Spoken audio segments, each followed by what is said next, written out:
الحمد للہ وکفا وسلام علی عبادہ الذین اصطفیٰ اما بعد۔ اللہ تعالیٰ نے قرآن کریم میں کل کے عنوان سے جو صورتیں نازل فرمائیں ان میں ایک سورہ مبارکہ یعنی قل اعوذ برب الفلق کی تشریح ہوئی، اور دوسری صورت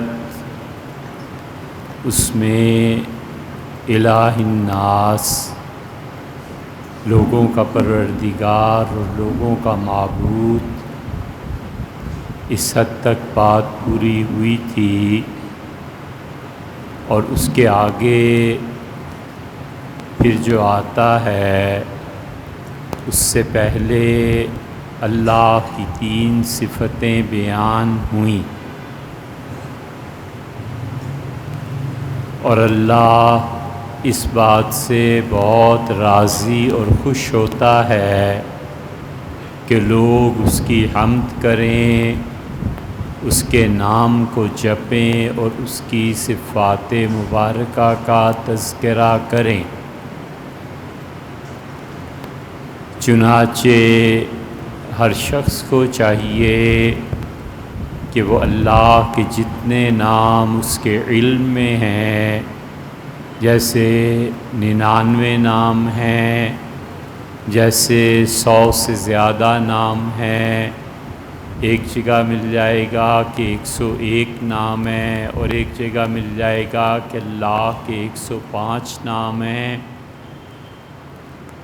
اور رسول اللہ صلی اللہ علیہ وسلم نے اللہ سے جو دعا مانگی اس میں کہا، عرض کیا کہ سمیت لک، اللہ تیرا ہر وہ نام جسے تو نے اپنے پاس رکھا ہے، فی کنز المکنون، وہ خزانے جو چھپے ہوئے ہیں تیری مخلوق سے، اور اللہ وہ نام جو تو نے کسی پہ ظاہر نہیں کیے۔ ایک جگہ فرمایا کہ اللہ وہ تیرے 8 نام جو تو نے 8 ستونوں پر لکھے ہیں، اللہ تیرے ان پاک ناموں کے صدقے سے میں مانگتا ہوں۔ تو اس لیے ہر انسان، ہر مسلمان کو چاہیے کہ اللہ کے 99 یا جتنے نام بھی اس کے علم میں آتے ہیں وہ روزانہ 1 مرتبہ پڑھ لے۔ 2-4 مہینے جب پڑھے گا تو وہ یاد ہو جائیں گے۔ اور ایک کام یہ کرنا چاہیے کہ اللہ کے ناموں میں سے جن ناموں میں اس کا دل لگ جائے ان ناموں کو الگ کر کے پھر اسے پڑھتے رہنا چاہیے۔ صبح و شام پڑھ لے، ہر نماز کے بعد پڑھ لے، کوئی وقت مقرر کر لے اس پہ پڑھ لے، رات کو سونے سے پہلے پڑھ لے۔ لیکن وہ جو چنیدہ نام ہیں، وہ جو چوزن ہیں، اس نے اپنے لیے خود چنے ہیں، اس کا بہت بڑا نفع ہے۔ مثلا اللہ تعالیٰ کے ناموں میں کسی کو رحمان پسند آتا ہے، کسی کو جواد پسند آتا ہے، کسی کو یا حی پسند آتا ہے۔ فرض کر لیں یہ 3 نام ہیں تو اسے چاہیے کہ وہ بار بار انہیں پڑھتا رہے، یا حیو، یا جوادو، یا رحمان، یا رحیم، اس طرح جتنے نام بھی اس کے من پسند ہیں، تو اللہ کے ان ناموں کا نور اور اس کی تجلیات اس انسان کے دل پر پڑتی ہیں، اور آہستہ آہستہ اس کے دل کی کیفیت تبدیل ہو جاتی ہے۔ دنیا میں ہر کام محنت سے ہوتا ہے، اللہ کا قاعدہ اور قانون یہ نہیں ہے کہ کسی بھی شخص کو دین و دنیا بغیر محنت کے دے دے، وہ کوئی کرامت ہو، اللہ کا خاص فضل ہو تو وہ ایک الگ بات ہے، مگر اللہ ان لوگوں کو ہی دیتا ہے جو اس کی راہ میں محنت کرتے ہیں، اور اس سے کہا والذین جاہدوا فینا، اور جو ہم پر محنت کرے گا لنہدینہم سبلنا، اسے ہم زندگی کی مشکلات میں کئی راستے دکھائیں گے۔ تو سب سے بڑا وظیفہ اللہ کے ناموں کا جپنا ہے، یا تو اس طرح کر لے 99 نام، یا اس طرح کر لے کہ وہ اللہ کے کچھ ناموں کو چنے، اور یا پھر دونوں طریقوں پہ عمل کر لے، یہ بھی ہو سکتا ہے، لیکن اللہ کے ناموں کے ساتھ چمٹا رہے، اور اللہ کے جس نام کا ورد وہ زیادہ کرتا ہے، ایک وقت آتا ہے جب اس اسم کی تجلیات آدمی پر پڑتی ہیں، وہ آدمی کچھ کا کچھ ہو جاتا ہے۔ اللہ کی تجلیات کسی انسان پہ پڑیں تو صبح سیاہ ہو اور دیکھتے ہی دیکھتے منٹوں میں سفید ہو جائے، اور اللہ کی تجلیات جب پڑتی ہیں تو ایک ایک تجلی انسان کے وجود کو فنا کرتی ہے، اور انسان کہیں سے کہیں پہنچ جاتا ہے۔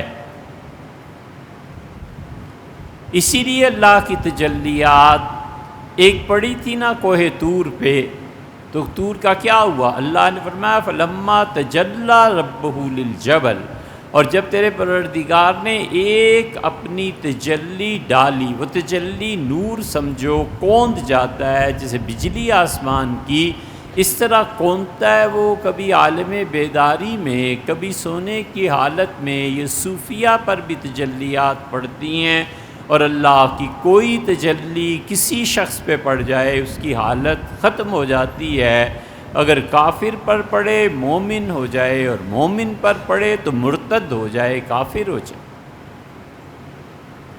اسی لیے صوفیہ کا خیال یہ ہے کہ حضرت رسالت مآب صلی اللہ علیہ وسلم کو اس دنیا میں بھیجنے سے پہلے اللہ کے 4 نام ایسے تھے جن ناموں کی تجلیات حضور اقدس صلی اللہ علیہ وسلم کی روح پہ کروڑوں اور اربوں سال اس روح مبارکہ پر پڑتی رہی ہیں، پھر اللہ نے انہیں اس دنیا میں بھیجا ہے۔ صوفیہ کا خیال یہ ہے کہ نور کی تجلی رسول اللہ صلی اللہ علیہ وسلم کی روح پہ اتنی پڑی کہ روح مبارکہ بھی گویا کہ نور ہو گئی، جیسے لوہے کو تپاتے ہیں اور اتنا تپ جاتا ہے کہ گویا وہ بھی آگ کا ٹکڑا ہو گیا، اور رسول اللہ صلی اللہ علیہ وسلم کی روح مبارکہ پر شہود کی تجلی پڑی، اور نبی کریم صلی اللہ علیہ وسلم کی روح مبارکہ پر علم کی تجلی پڑی، اور علم اتنی بڑی چیز ہے، علم اتنی بڑی چیز ہے کہ رسول اللہ صلی اللہ علیہ وسلم کی شخصیت کی جو چابی ہے وہ ان کا علم، جس سے وہ ہستی کھلتی ہے، اور جس سے وہ ہستی ان اسرار کا پتہ دیتی ہے جو کائنات میں اس سے پہلے چھپے ہوئے تھے، اور وہ روح بتاتی ہے اس کی تجلیات علم کی کہ اللہ کی رضا کس چیز میں شامل ہے۔ دنیا کے کروڑوں اور اربوں لوگ دعا مانگتے رہتے کہ اللہ تو کس چیز سے خوش ہوتا ہے بتا دے، کسی کے پاس کوئی مستند ذریعہ نہ ہوتا۔ حضور اقدس صلی اللہ علیہ وسلم نے عرض کیا کہ یوں کر دیں، یہ بتا دیں، یہ کر دیں، اللہ تعالیٰ نے فرمایا اچھا ہم یہی کر دیتے ہیں، آپ اس سے راضی ہیں، خوش ہیں، ہم بھی خوش ہیں۔ فَلَنُوَلِّيَنَّكَ قِبْلَةً تَرْضَاهَا، اچھا آپ اس پہ خوش ہیں کہ ہم بیت المقدس کی بجائے بیت اللہ کو قبلہ بنا دیں؟ بس ٹھیک ہے، اسے بنا دیتے ہیں، آپ اپنا چہرہ مبارک ادھر کر لیجئے، مسلمان ادھر منہ کر کے نماز پڑھیں، وگرنہ حقیقت یہ ہے کہ فَأَيْنَمَا تَوَلُّوا فَثَمَّ وَجْهُ اللَّهِ، لوگو تم جدھر بھی منہ کرو گے تمہارا پروردگار ادھر ہی ہے۔ اَيْنَمَا تَوَلُّوا فَثَمَّ وَجْهُ، تم جدھر بھی منہ کرو گے تمہارا رب ادھر ہی ہے، آپ چاہتے ہیں قبلہ متعین کر دیتے۔ تو اس لیے اللہ کی تجلیات سالک پر پڑتی ہیں، اللہ کے ناموں کو چن لینا چاہیے، بس کتنا 2-4 منٹ لگتے ہیں، ایک مرتبہ پڑھا اور رکھ دیا۔ رات کو سونے سے پہلے ایک مرتبہ پڑھا اور رکھ دیا۔ یہ کام ہے جو کرنے کے۔ اللہ نے ان 3 تجلیات کا ذکر کیا، اور اللہ نے فرمایا کہ یوں کہا کرو، رب الناس، پوری کائنات کے لوگوں کا پالنے والا، ملک الناس، لوگوں کا بادشاہ، الہ الناس، لوگوں کا منموہن، لوگوں سے محبت کرنے والا، لوگوں کا معبود، من شر الوسواس الخناس۔ 3 صفتوں کا ذکر کر کے گویا بندہ یہ کہتا ہے کہ اللہ تجھے تیری ان 3 صفتوں کا واسطہ ہے کہ من شر الوسواس، اے پروردگار شر سے پناہ میں لے لے، برائی سے پناہ میں لے لے، برے کاموں سے پناہ میں لے لے۔ کس کا شر ہے؟ کہاں سے آ رہا ہے؟ الوسواس، اس کا شر جو کہ وسوسے ڈالتا ہے۔ وسوسہ کہتے ہیں عربی زبان میں ایسی بات کو جس کا دین اور دنیا کوئی نفع نہ ہو۔ وسوسہ کہتے ہیں عربی زبان میں اس چیز کو جس کا کہیں بھی کوئی نفع نہ ہو۔ وسوسہ کہتے ہیں عربی میں وہ قول اور فعل جس کا نہ دنیا میں کوئی فائدہ نہ آخرت میں کوئی فائدہ۔ تو شیطان وسوسے کی جمع ہے وساوس، لوگوں کے دلوں میں وہ خیالات پیوست کرتا ہے، ڈال دیتا ہے دل میں جس کا کوئی فائدہ نہیں ہے نہ دین میں نہ دنیا میں۔ اس آیت کریمہ سے پتہ چلتا ہے کہ شیطان اصل حرکت جو کرتا ہے وہ لوگوں کے خیالات کو بہکانے کی، لوگوں کے خیالات کو گمراہی کی طرف لے جانے کی اور لوگوں کے خیالات کو خراب کرنے کی۔ اسی لیے رسول اللہ صلی اللہ علیہ وسلم نے فرمایا جس شخص نے اپنے خیالات کی حفاظت کی اور جس شخص نے اپنی زبان کی حفاظت کی اور اس کے ارد جو کچھ ہے، اور جس نے اپنے پیٹ کی حفاظت کی اور اس کے ارد گرد جو کچھ ہے، وہ جنت میں چلا گیا۔ اس لیے بتایا کہ سوچ کو درست کرے۔ انسان اس وجود کا نام نہیں ہے، انسان اس سوچ کا نام ہے جو کچھ کے بھی وہ سوچتا ہے۔ شر کے پہلو کو سوچتا ہے وہ شریر ہے، خیر کے پہلو کو سوچتا ہے وہ خیر والا ہے۔ حضور اقدس صلی اللہ علیہ وسلم نے فرمایا مفتاح للخیر، چابی بن جاؤ اور ویسی چابی بن جاؤ جو خیر کے دروازوں کو کھولے۔ اور آپ نے فرمایا تم میں اچھا انسان وہی ہے جو خیر کے دروازے کو کھولنے والا بنے، اور فرمایا کہ دیکھو چابی بن جاؤ اور شر پہ وہ تالا لگا کے اس کی چابی بن جاؤ کہ شر تمہاری وجہ سے نہ پھیلے اور خیر تمہاری وجہ سے پھیلے۔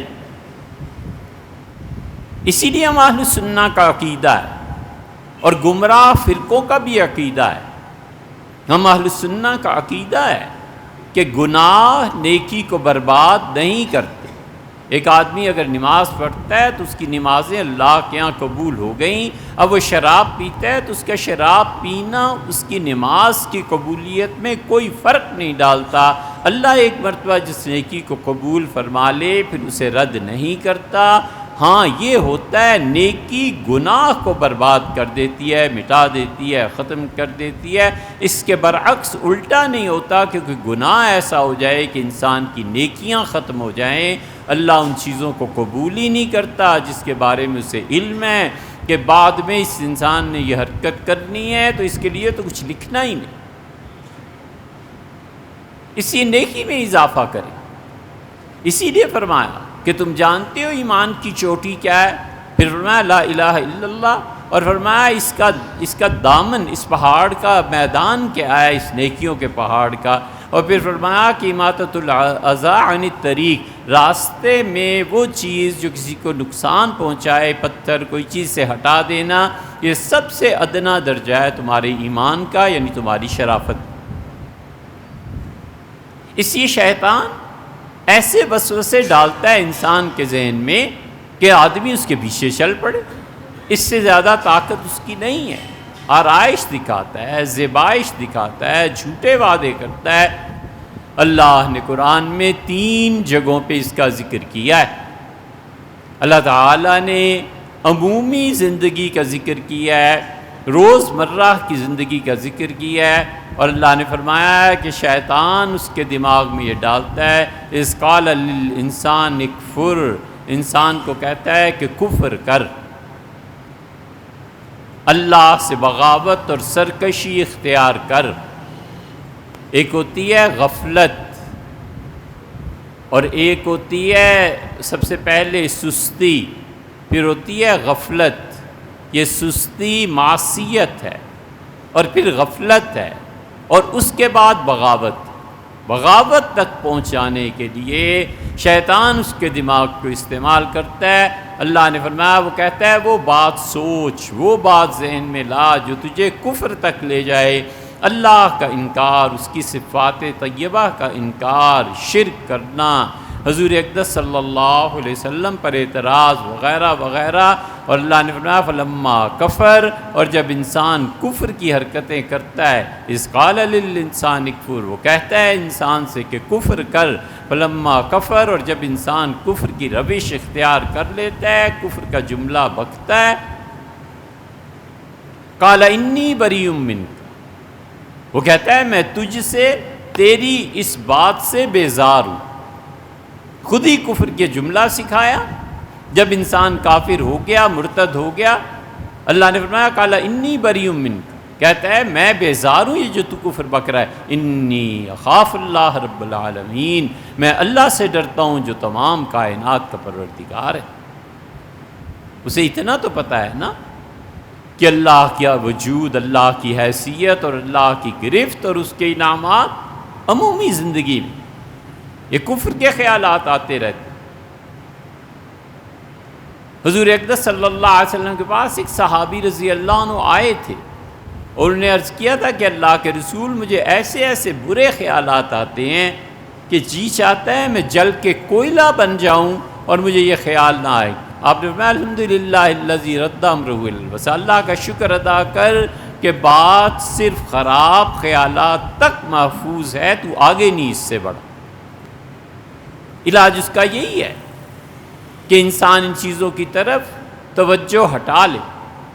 3 چیزوں سے انسان کی روح پلتی ہے، یہ بات لکھ لو، یہ اتنی بڑی بات ہے کہ انسان کے ہلاک ہو جانے کا اور انسان کے سنور جانے کا دار و مدار اس پہ ہے۔ 3 چیزیں ایسی ہیں، ایک انسان کی زبان ہے، انسان جو زبان استعمال کرتا ہے خیالات میں پہلے آتی ہے، پھر زبان سے اس کا اظہار ہوتا ہے، گندی بات سوچے گا، گندا جملہ کہے گا۔ اور دوسری آنکھ ہے،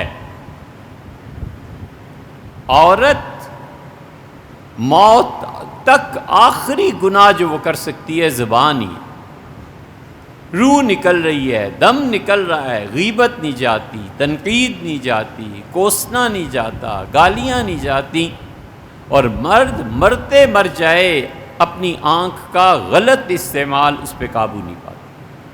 یہ اس کا آخری گناہ، یہ اس کا آخری گناہ، اور اس کے بعد موت آ جاتی ہے۔ اور تیسری چیز سننا ہے، جو آدمی ان 3 چیزوں پر قابو پا لے اور اپنی زبان کو صحیح استعمال کرے اور اپنی آنکھوں کو اور اپنے کانوں کو، تو روح کو غذا ملنی ان 3 چیزوں سے ہے، پھر غلط خیالات کیسے آ جائیں گے؟ اسی لیے رسول اللہ صلی اللہ علیہ وسلم نے جہاں کہا کہ اپنی نگاہ کی حفاظت کرو، فرمایا جس طرح تم اپنی نظر کی حفاظت کرتے ہو، مسند احمد میں فرمایا اپنے کانوں کی حفاظت کرو۔ کیوں ایسی بات کو سنیں جس کے بعد مصیبت اور پریشانی ہو؟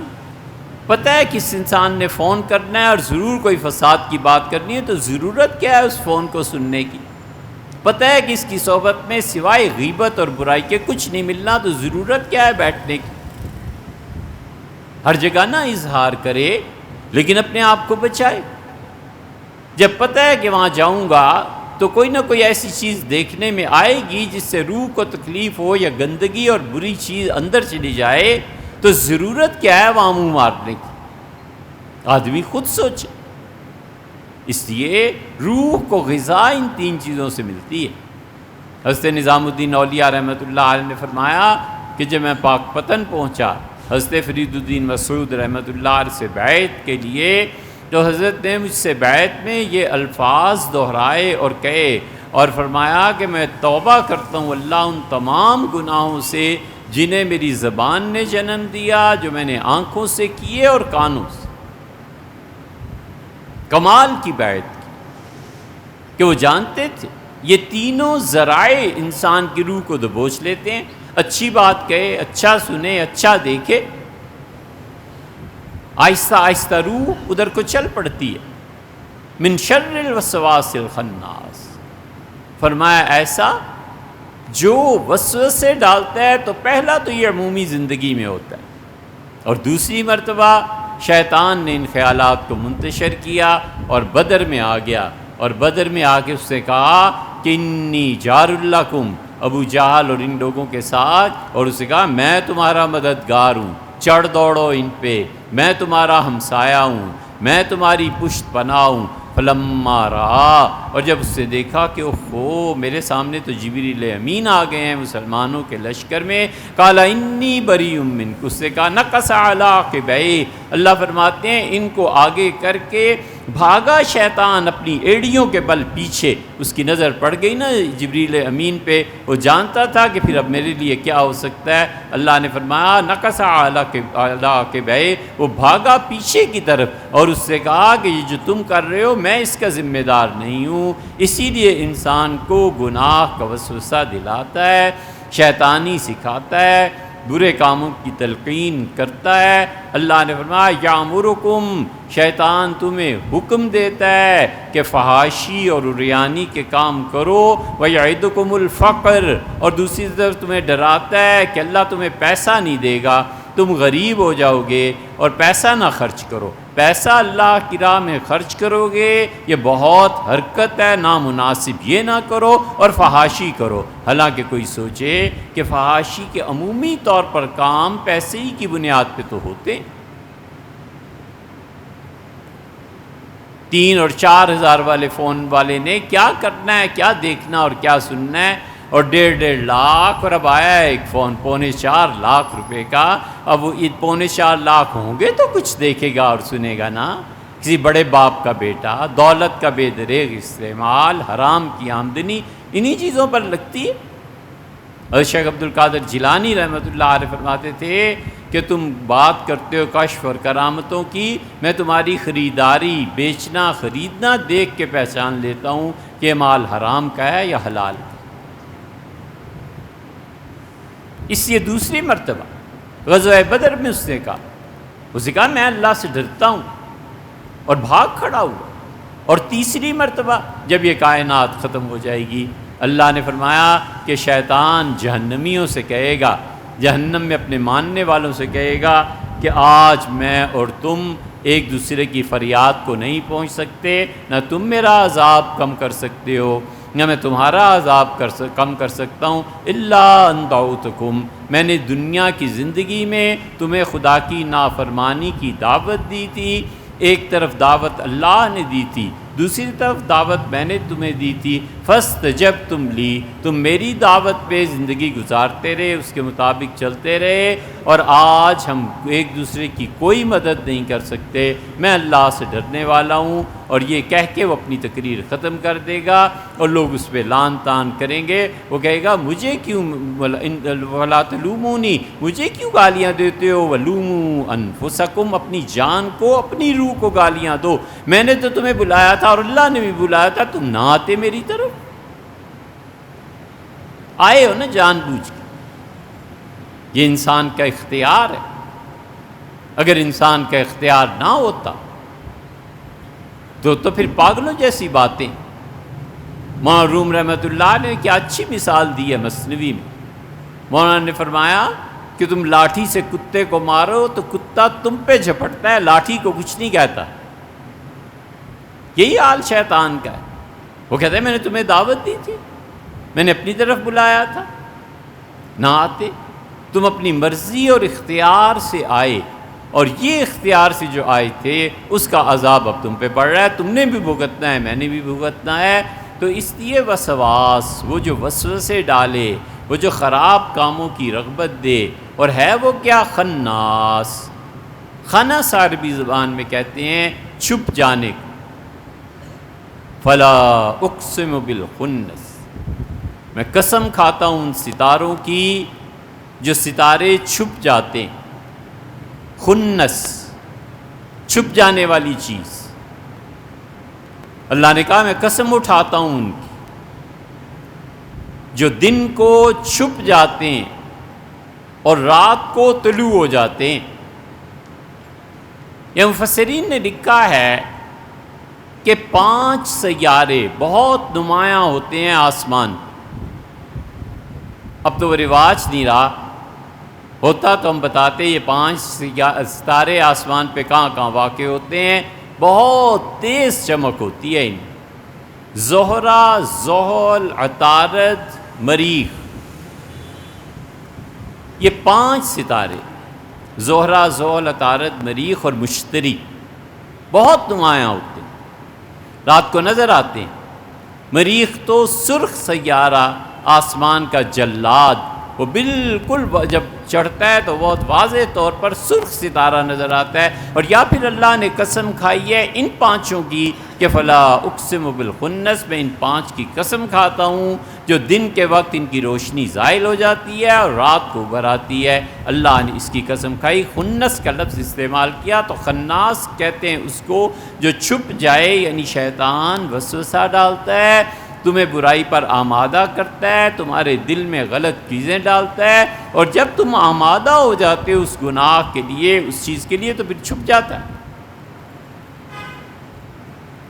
اس لیے ان وسوسوں سے اپنے آپ کو بچانا چاہیے، اور اس کا طریقہ یہ ہے کہ انسان ان چیزوں کے متعلق سوچے ہی نہیں، اپنے دماغ کو پلٹائے، اپنی توجہ کو کہیں اور کرے، اور ان چیزوں کی طرف آنے ہی نہ دے۔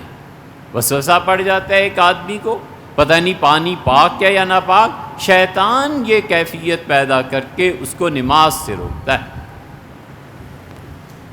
تکبیر تحریمہ ہی نہیں پڑھی جا رہی، اللہ اکبر نہیں کہ کہا جا رہا، وہ کہتا ہے ال، اب آگے پڑھو نا، وہ شیطان اسے روک دیتا ہے۔ وہ کہتا ہے پتہ نہیں تم صحیح پڑھو گے کہ نہیں پڑھو گے۔ حضور اقدس صلی اللہ علیہ وسلم نے پانی کے متعلق فرمایا، طہارت اور پاکیزگی کے متعلق فرمایا کہ خاص شیطان ہے اور تمہیں ہمیشہ طہارت کے بارے میں وسوسے ڈالتا رہے گا، پتہ نہیں وضو ہے یا نہیں ہے، پتہ نہیں وضو ہوا ہے یا نہیں ہے، پتہ نہیں نہایا ہے یا نہیں ہے۔ اسی لیے شریعت سختی سے منع کرتی ہے کہ جس انسان نے غسل کر لیا، جس انسان نے نہا لیا اور وضو کو توڑ دینے والی چیزوں میں سے کوئی چیز پیش نہیں آئی، تو اب وضو کا کرنا گناہ ہے، پانی ضائع کرنا ہے، خام خواہ وقت ضائع کرنا ہے۔ سیدنا عمر رضی اللہ عنہ جا رہے تھے اور انہوں نے ایک جگہ دیکھا تالاب ہے، اور فوج کو حکم دیا کہ یہاں پہ رکو اور ظہر پڑھتے ہیں، کھانا کھاتے ہیں، تھوڑی دیر سو جائیں گے، پھر اٹھ کے چلیں گے۔ عمر بن العاص رضی اللہ عنہ نے کسی سے پوچھ لیا کہ بھئی یہ پانی کیسا ہے، یہاں پہ درندے پانی پیتے ہیں یا نہیں پیتے؟ کیونکہ درندے، کتے، شیر وغیرہ وغیرہ یہ جو پانی پئیں گے تو پانی ناپاک ہو جائے گا۔ تو سیدنا عمر رضی اللہ عنہ اس بڈھے سے کہا خبردار جو بولے، خبردار جو تم نے کچھ کہا، چپ رہو، پاک ہی ہے بس، فرمایا جاؤ وضو کرو۔ اور جب ساری باتیں ہو گئیں، سو کے اٹھ کے نماز سے فارغ ہو کے چل پڑے، تو آپ نے کہا ہاں بھئی اب بتاؤ کیا بات ہے؟ اس نے کہا حضرت میں آپ کو بتانے لگا تھا یہاں تو شیر چیتے آتے ہیں، فرمایا اچھا بس آتے ہوں گے، چلو آگے چلو۔ بہت مرتبہ خدا کی راہ میں نیکی کرنے کے لیے شیطان ایسے ایسے وسوسے ڈالتا ہے جس کام نے ہونا ہی نہیں ہے، جو ممکن ہی نہیں ہے، دائرہ امکان سے بھی باہر ہے، شیطان کہتا ہے اس کے دماغ میں ڈالو تاکہ یہ نیکی کرنے سے رک جائے۔ اس کا حل یہ ہے کہ واردات کو قبول کرے۔ صوفیہ وارد کہتے ہیں اپنی زبان میں، تصوف کی اصطلاح میں، کہ انسان کے ذہن میں یا دل میں یہ خیال آ جائے کہ میں فلاں نیکی کروں۔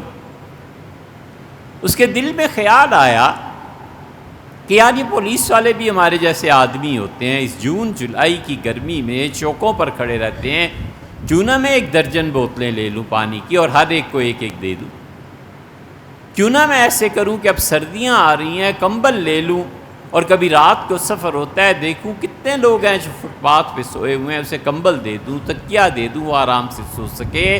اب یہ ایک وارد ہے جو اس کے ذہن میں آیا ہے انسانوں کے ساتھ نیکی کرنے کے لیے۔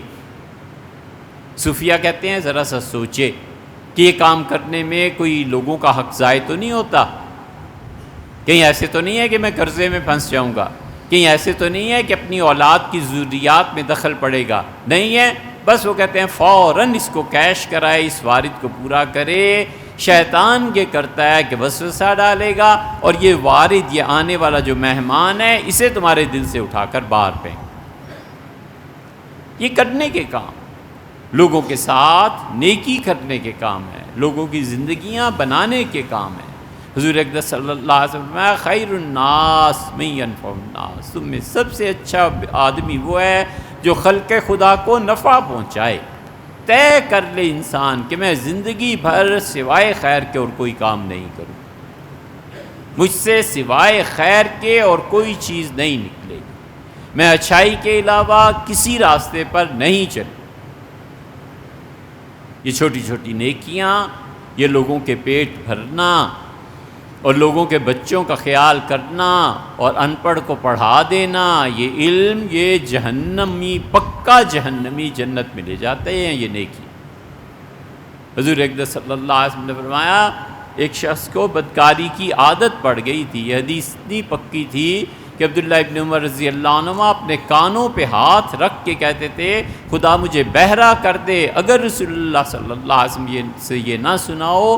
7 مرتبہ انہوں نے کہا ایک دن کانوں پہ ہاتھ رکھ کے کہ خدا مجھے بہرا کر دے، میری سماعت چھن جائے اگر میں نے ناظرت سے سنا، علیہ الصلوۃ والتسلیم۔ تو عادت اسے پڑ گئی تھی، تو وہ ایک رات کو نکلا اور اس ایک کو دیکھا کپڑوں میں ملبوس، یعنی جو اس زمانے کا پردہ تھا، تو اس سے بات کی اور اس سے 60 روپے پہ طے کیا، اور جب وہ ٹھیک اس حالت میں پہنچا تو اس نے اس کے چہرے کو دیکھا، اس سے آنسو ٹپک رہے تھے، تو ہٹ گیا اور اس سے پوچھا کیا بات ہے، میں نے تمہیں مجبور کیا ہے؟ اس نے کہا نہیں۔ اس نے کہا تم اپنی خوشی سے آئی ہو؟ اس نے کہا خوشی کیا، بس تم کرو جو کرنا ہے۔ اس نے کہا نہیں یہ نہیں ہو سکتا، تم پہلے بتاؤ رو کیوں رہی ہو؟ اس نے کہا خدا کی قسم میرے گھر میں میرے بچوں کے لیے منہ میں ڈالنے کو ایک لقمہ بھی ہوتا نا تو میں یہ منہ کالا نہ کروں۔ اس سے 60 روپے نکال کے اس کے ہاتھ پہ رکھ کے اس نے کہا بی بی چلی جا، میرے کرنے کو اور بتیری ہیں، تو تیری جیسی نیک اور پاک عورت میں نہیں چاہتا۔ رسول اللہ صلی اللہ علیہ وسلم نے فرمایا اللہ اتنا خوش ہوا، اس نے فرشتوں سے کہا دیکھو میں اپنی اس بندے کو 3 دن کے اندر اندر موت دے دوں گا اور یہ کوئی برا کام اب نہیں کر سکے گا، اور میں نے اسے معاف کیا، جاؤ اور جا کر اس کے دروازے پہ لکھ کے آؤ کہ غفر اللہ للکفل، کفل نام کے آدمی کو اللہ نے معاف کر دیا۔ یہ نیکیاں ہیں، یہ کرنے کے کام ہیں، آنکھوں کو، زبان کو، سماعت کو، کانوں کو ان چیزوں میں لگائے تاکہ اس چھپ جانے والے کے شر سے بچے۔